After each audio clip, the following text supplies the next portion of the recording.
Hi guys, welcome to episode 3 of my Kerbal Space Program Showcase. In this episode I have the Nitro Express little mini rover here. This is a 4-seater rover. I have little command seats up here under this little balcony that goes over these guys, if you want to call it that.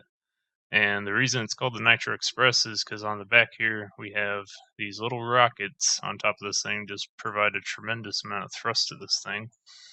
When you go to download it, you will get this entire contraption here. Now, if you don't have the mod to transfer people from part to part of your ship, that's fine because I don't use mods. So this is what you get. You get the hitchhiker storage container here. So in the vehicle assembly building, or I guess right here, a spaceplane hangar, you would go to the crew tab, and then you would fill all the parts of the crew, and that will put all the guys in here. And this little part under here is a unmanned sort of drone disc, and that allows you to still control it even though you have all 4 guys outside of the main part of the ship. So you just deploy it here by hitting the space bar, and now you can drive it around. This thing pops wheelies like mad. Yep, there it goes. So there goes all of the propulsion.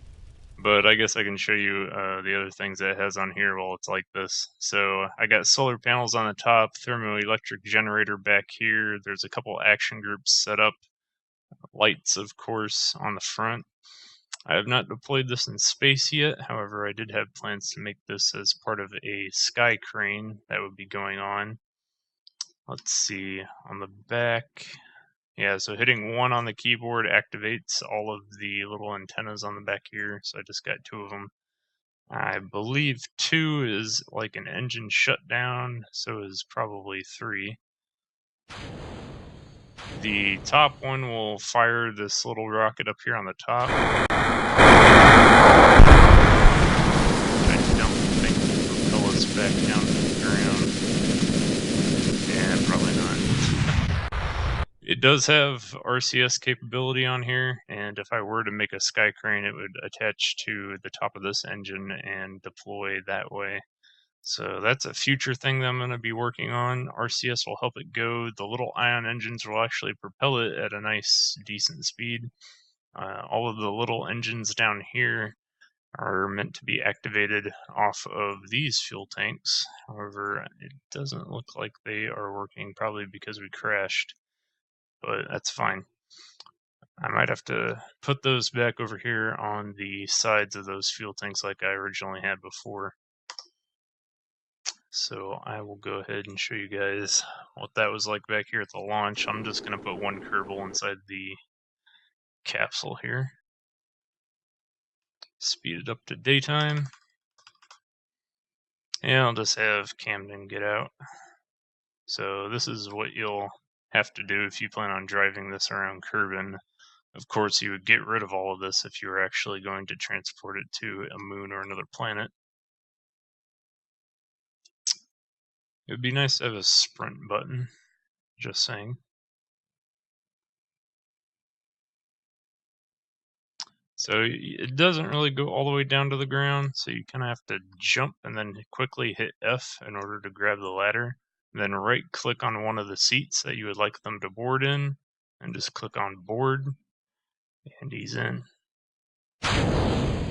Deploy it like that, try not to pop wheelies or stoppies. So the first stage is your ion engines, so they'll deploy here. You can see here I'm already at max charge, and it's increasing, about 0.2 or 0.3 per second, so it does actually go pretty fast with just these 2 little ion engines back here. However, there's not a lot of electric charge, so if you intend on driving it for long periods of time, I would only use these ion engines to help you get up hills. The rocket engines on the back here are extremely powerful. Please do not use them regularly. They're pretty much for emergencies only, or for having. I did actually try putting wings on this little thing and trying to get it off the ground, but it did not work all that well. But just for your amusement, here is the full power of the Nitro Express. Right